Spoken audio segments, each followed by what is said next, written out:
اسکیفولڈنگ باندھی ہوئی تھی. تو اس زمانے میں یہ پائپ کی اسکیفولڈنگ نہیں ہوتی تھی بلکہ بانسوں کی اسکیفولڈنگ ہوتی تھی. بانس کھڑے کر کے ان کو آپس میں ٹائی اپ کر کے ٹائپ کر تو کے وہ اسکیفولڈنگ بناتے تھے. اس پہ تختے رکھ کے پلیٹ فارم بن جاتا تھا جس پر میسن بیٹھ کے یا کھڑا ہو کے چنائی کرتا تھا.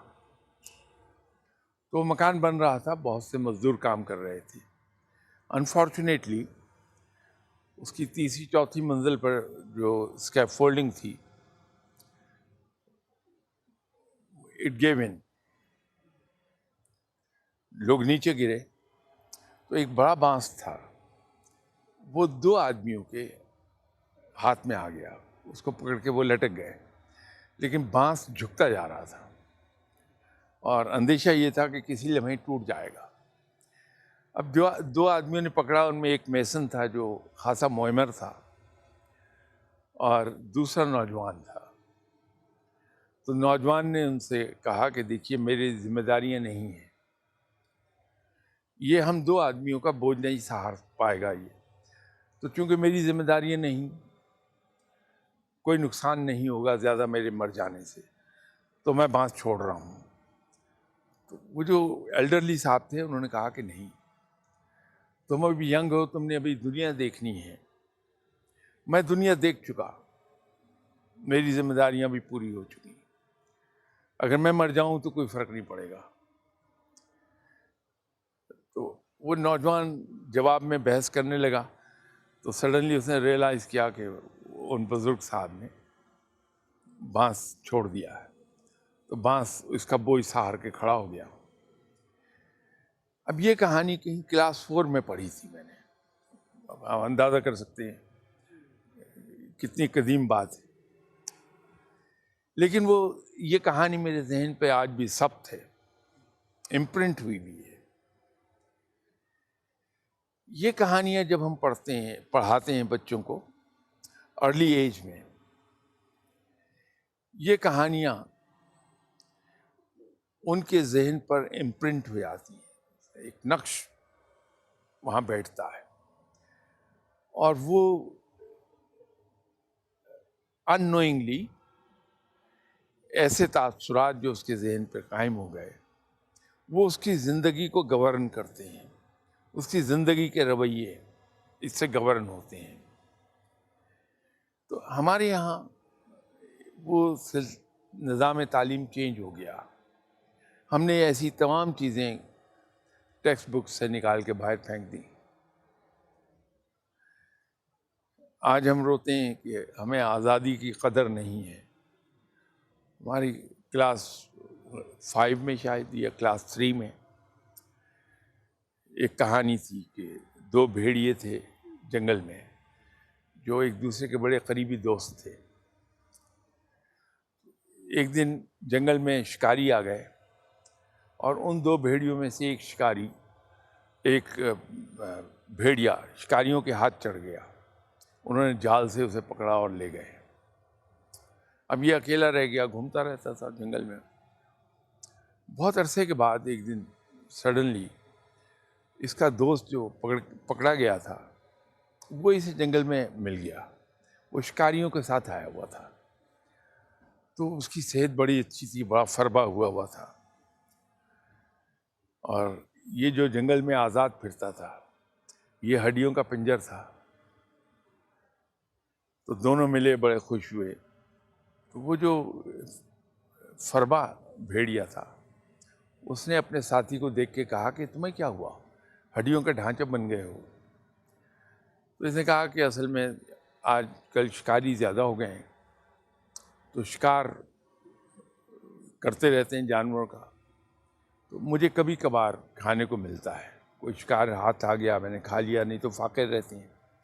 تو اس وجہ سے میں اتنا کمزور ہوا ہوں.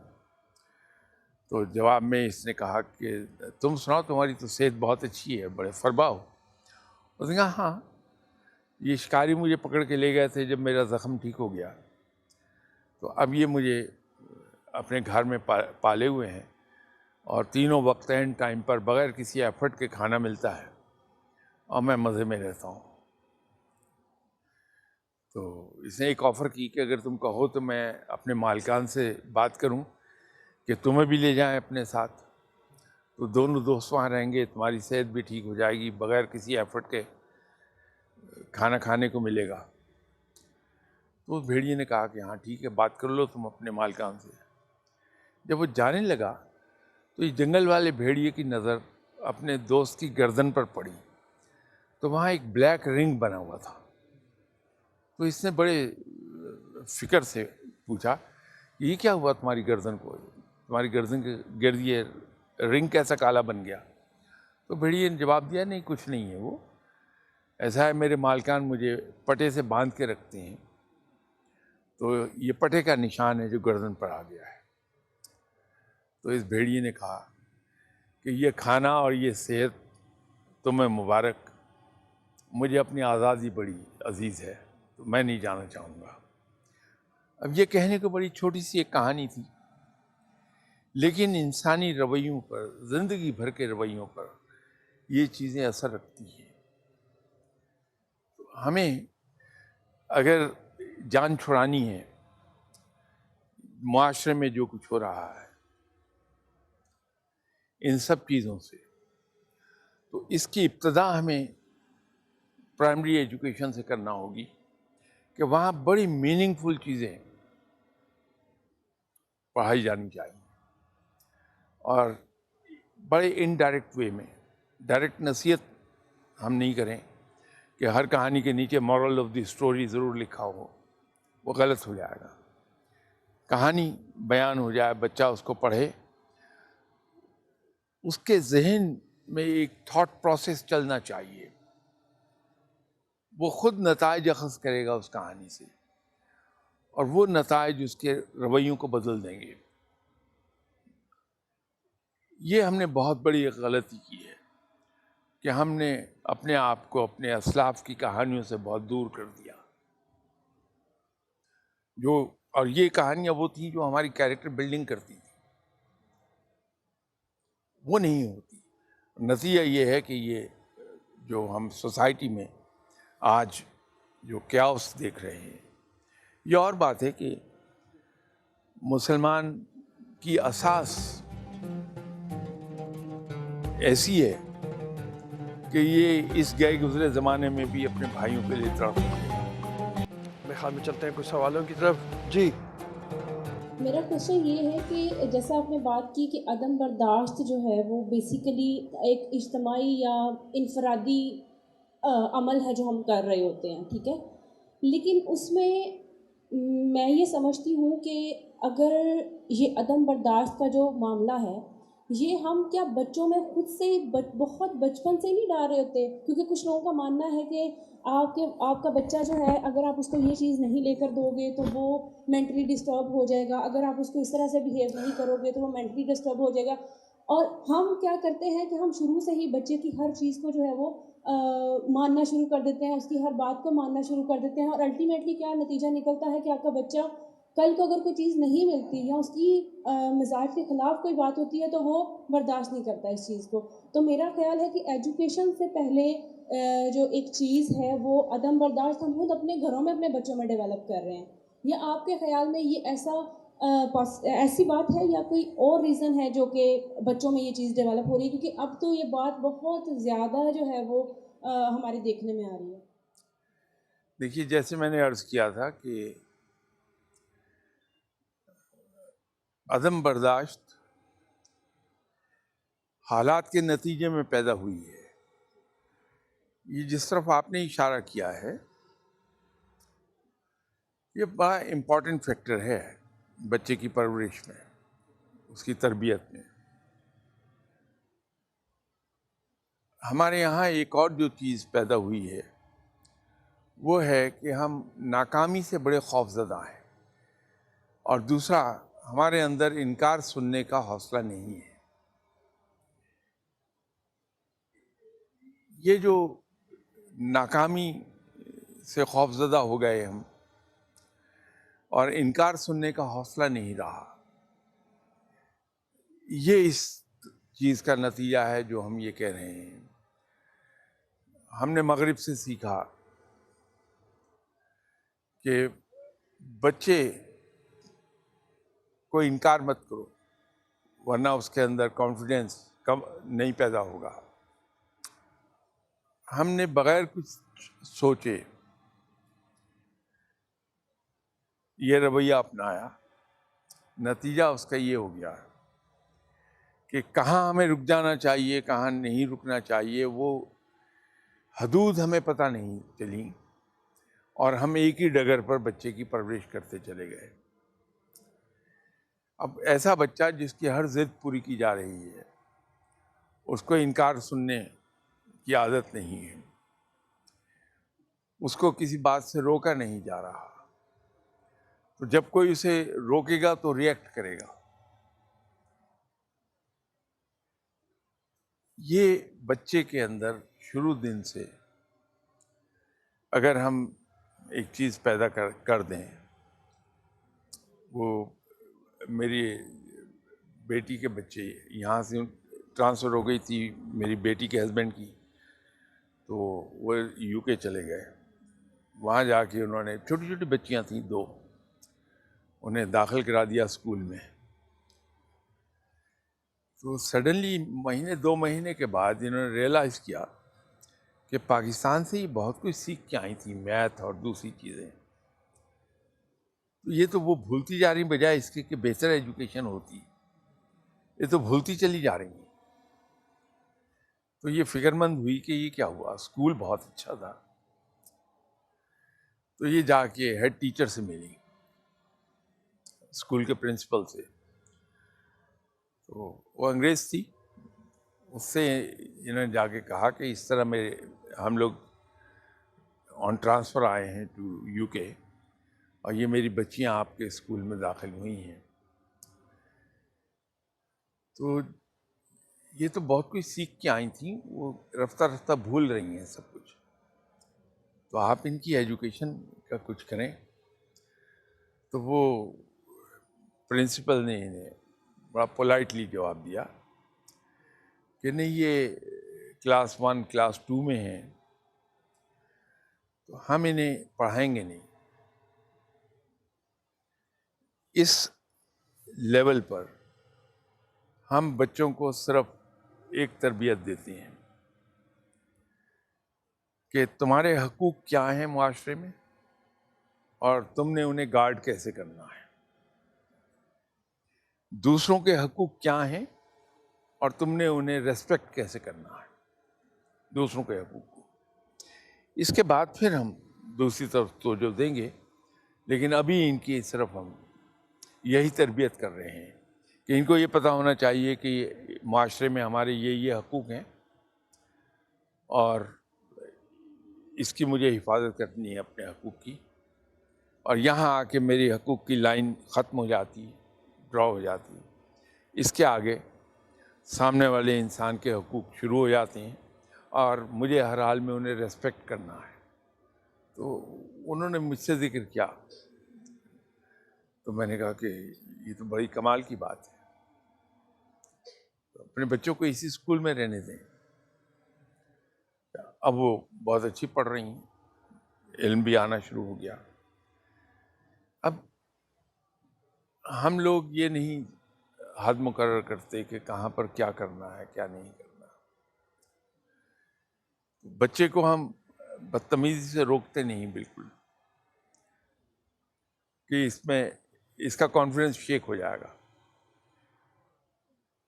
وہ کانفیڈنس تو جو آیا سو آیا، بلکہ اوور کانفیڈنٹ ہوتا ہے بچہ، اور اس کے ساتھ ساتھ منہ زور ہو جاتا ہے۔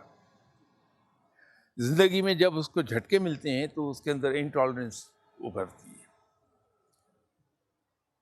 کیونکہ وہ تو عادی نہیں ہے انکار سننے کا۔ اسی طرح اس کی ہر بات مانی گئی ہے، انکار سننے کا عادی نہیں ہے۔ تو زندگی میں تو جیسے میں عرض کیا کرتا ہوں کہ اللہ تعالیٰ نے ہر چیز جوڑوں کی شکل میں پیدا کی ہے، مرد ہے، عورت ہے، خوشی ہے، غمی بھی ہے، سکھ ہے، دکھ ہے، تندرستی ہے، بیماری ہے، like so and so forth. تو زندگی میں واسطہ ہمیں جہاں کامیابیاں ملتی ہیں وہاں ناکامی بھی ملتی ہے. تو اگر کبھی ناکامی ہمیں مل جائے تو ہم مایوس ہو جاتے ہیں. اور اس سے بھی بڑھ کر ایک عجیب رویہ ہے ہمارا کہ ہم ناکام ہو جائیں گے. یہ خوف اتنا ہے ہمارے اندر کہ ہم کامیاب بھی نہیں ہو پاتے اس خوف کے تحت. تو جب ہم بے پرواہ ہو جاتے ہیں ناکامی سے اور تسلیم کرتے ہیں کہ اٹس پارٹ آف لائف، جہاں میں کامیاب ہوں گا وہاں ناکامیاں بھی آئیں گی، یا اس کو اگر ہم یہ سوچ لیتے ہیں کہ میں کامیابی تک ناکامی پر پاؤں رکھ کے چڑھوں گا، وہ زینہ ہے کامیابی کا میری ناکامی. جب ہم اس طرح تسلیم کرتے ہیں تو پھر ناکام نہیں ہوتے نارملی، ہم پھر کامیاب ہوتے چلے جاتے ہیں. یہ جب سیکھ جاتے ہیں تو ہمارے اندر ایک عجیب طرح کی ٹالرنس پیدا ہوتی ہے. پھر ایک اور اس میں مسئلہ ہے ہمارا،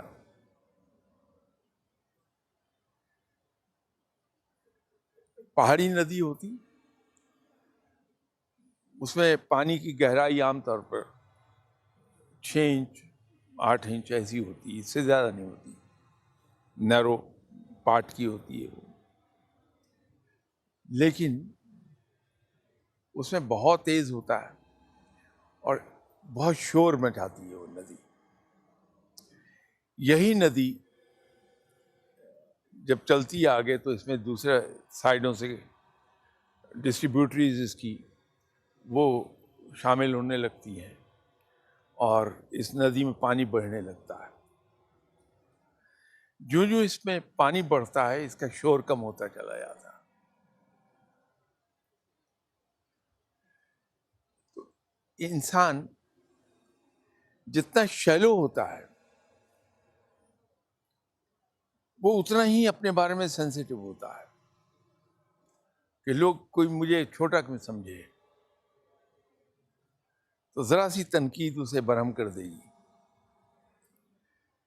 جو جو اس میں علم بڑھتا جاتا ہے اس کے اندر ٹالرنس بڑھتی چلی جاتی ہے. تو آپ کسی جینیس کو، آئنسٹائن کو کہہ دیجیے آپ کہ تمہیں فزکس کی ABC نہیں آتی، تو وہ کبھی آپ سے لڑے گا نہیں اس بات پہ کہ میں تو آئنسٹائن ہوں. وہ ہلکا سا مسکرائے گا اور آپ سے کہے گا کہ اوکے میں سیکھنے کی کوشش کروں گا، اس لیے کہ اس کو اپنی ذات کا پتہ ہے، اس کے اندر علم ہے جس نے اسے ادراک دیا ہے اپنی ذات کا، وہ ریئیکٹ نہیں کرے. جی میرا سوال یہ ہے کہ ہم عدم برداشت کے بارے میں بات کر رہے ہیں. اب جن بچوں کو ہم پڑھاتے ہیں وہ یونیورسٹی اسٹوڈنٹس ہوتے ہیں جن کی پراپر ایک نظریہ ہوتا ہے، ایک سوچ ہوتی ہے، تو ان کے اندر ہم کس طرح برداشت پیدا کر سکتے ہیں؟ Thank you. دیکھیے کہ دوسروں کو ایجوکیٹ کرنے کا سب سے آسان ترین اور سب سے مؤثر طریقہ پرسنل ایگزامپل کا ہے. اب اگر ہم کسی کی چھوٹی سی بات پہ بھڑک اٹھیں اور غصے میں آ جائیں تو اسٹوڈنٹ یہی کچھ سیکھیں گے. اور اگر ہم ڈیمونسٹریٹ کریں tolerance to a higher degree تو گریجولی بچے یہی کچھ سیکھیں گے. یہ جو سکھانے کا عمل ہے اس کے اندر ایک چیز بڑی امپورٹنٹ ہے. ہمارے ذہن میں یہ ہے کہ بچہ خوف کے ذریعے سیکھے گا، اس کو ڈرا کے رکھیں تو وہ ادب بھی کرے گا، عزت بھی کرے گا اور سیکھے گا بھی. یہ بالکل غلط ہے. انسان اس سے سیکھتا ہے، بلکہ ایسے آدمی کو سکھانے کی ضرورت ہی نہیں پڑتی. کہ لوگ اس سے جب پیار کرتے ہیں تو لاشعوری طور پہ اسے فالو کرنے لگتے ہیں. جب فالو کرتے ہیں تو پھر وہ ویسے ہی بنتے ہیں جیسے یہ ہوتا ہے. تو اگر ہم بحیثیت استاد کے کلاس میں اپنے لیے محبت پیدا کر لیں تو یہ محبت دو چیزیں لے آئے گی: دل سے احترام، اور دوسرا یہ ہے کہ بچے آپ کو فالو کرنا شروع کر دیں گے.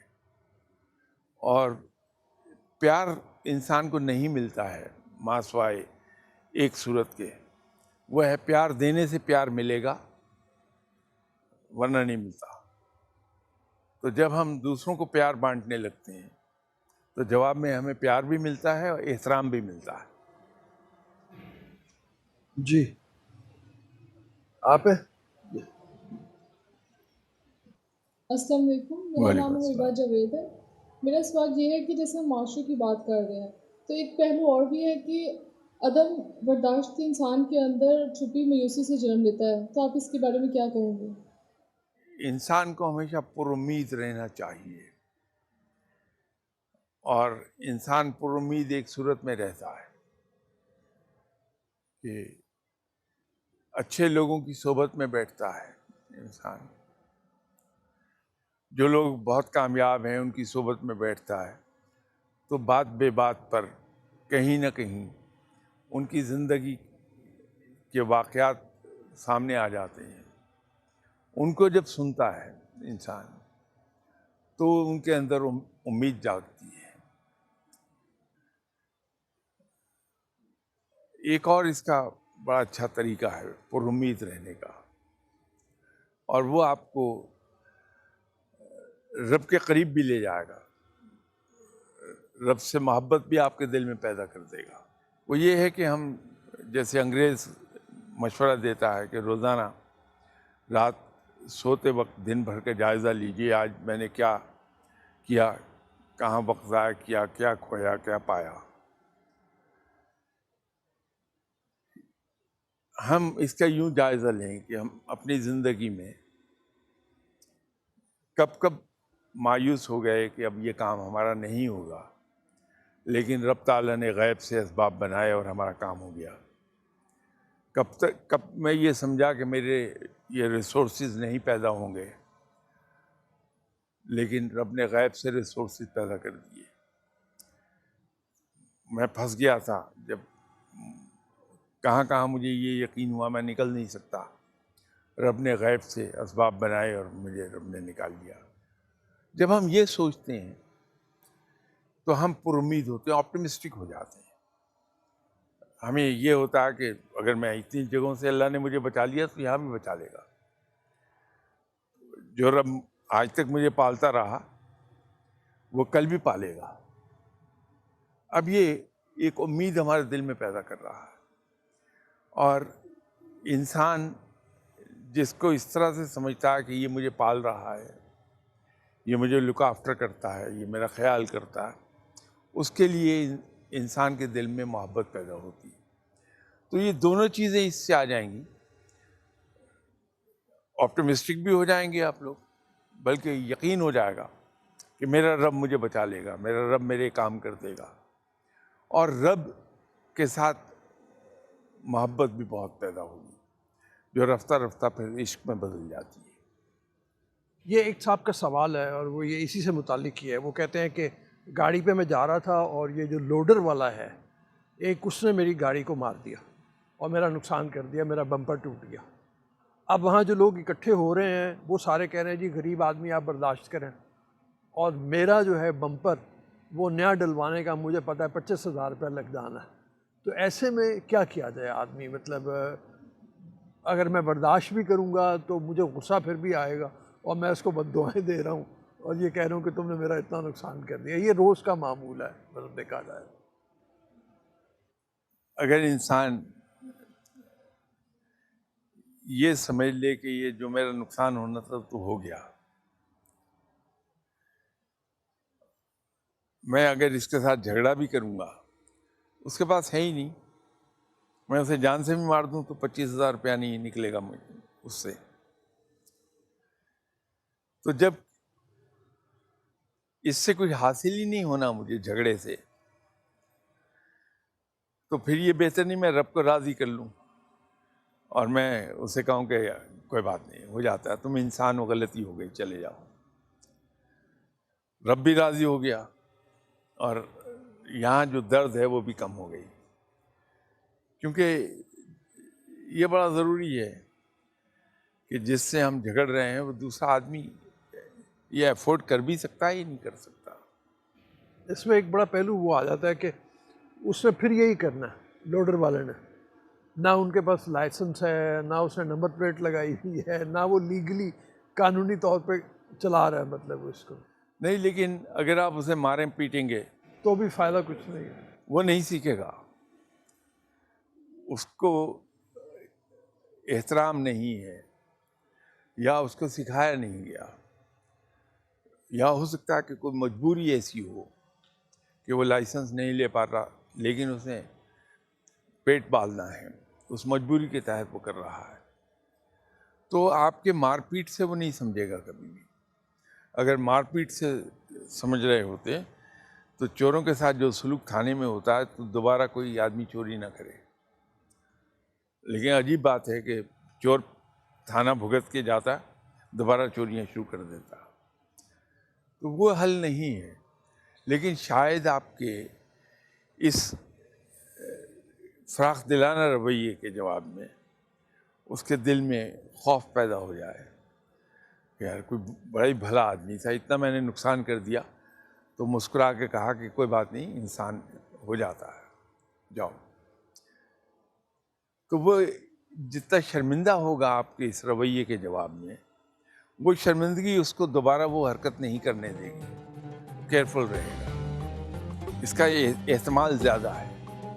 ٹھیک ہے, بڑی مہربانی, تھینک یو ویری مچ. آپ لوگوں کا بھی شکریہ, آپ لوگ تشریف لائے. ہمارے پروگرام کا وقت ختم ہو رہا ہے, ابھی اجازت دیجیے, اگلے پروگرام میں پھر ملیں گے. اللہ حافظ.